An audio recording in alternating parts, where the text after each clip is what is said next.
आज हमारे Medina blessing school में जश्न आज़ादी मनाई गई थी, जो हमने बहुत अच्छे से सेलिब्रेट करी। हमने केक सेरेमनी हुई, हमारी परचम कुशाई हुई।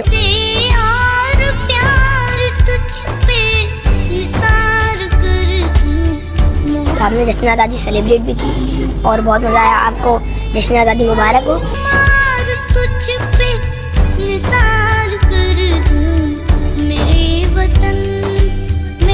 हमारे स्कूल में आज बहुत अच्छा फंक्शन हुआ है।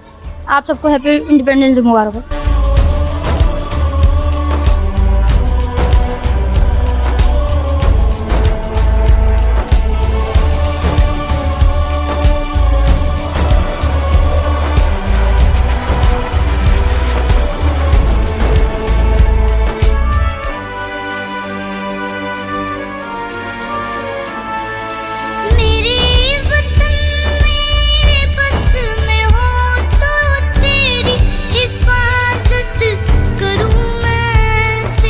अस्सलाम वालेकुम, मैं मिस अदीना और आज हमारे मदीना ब्लेसिंग स्कूल में जश्न आज़ादी मनाई गई थी, जो हमने बहुत अच्छे से सेलिब्रेट करी। हमने केक सेरेमनी हुई, हमारी परचम कुशाई हुई और बहुत मज़ा करा हम लोगों ने। बच्चों को बहुत इंजॉय करवाया, बच्चों की पेंटिंग वगैरह करी हम लोगों ने और सबको हैप्पी इंडिपेंडेंस डे। पाकिस्तान जिंदाबाद। आज हमारे स्कूल में जश्न आज़ादी मनाई गई थी और ना हमने फंक्शन किया था, बहुत मज़े किए थे।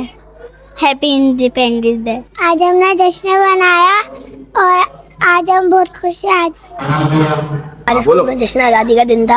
हमने जश्न आज़ादी सेलिब्रेट भी की और बहुत मज़ा आया। आपको जश्न आज़ादी मुबारक हो और हमें सब सेलिब्रेट करना चाहिए। आज हमारे स्कूल में जश्न आज़ादी का फंक्शन था और आज हमें यहाँ बहुत मज़ा आ रहा है। आज हमारे स्कूल में बहुत अच्छा डेकोरेट हुआ है और हमारे स्कूल में आज बहुत अच्छा फंक्शन हुआ है। आप सबको हैप्पी इंडिपेंडेंस डे मुबारक हो।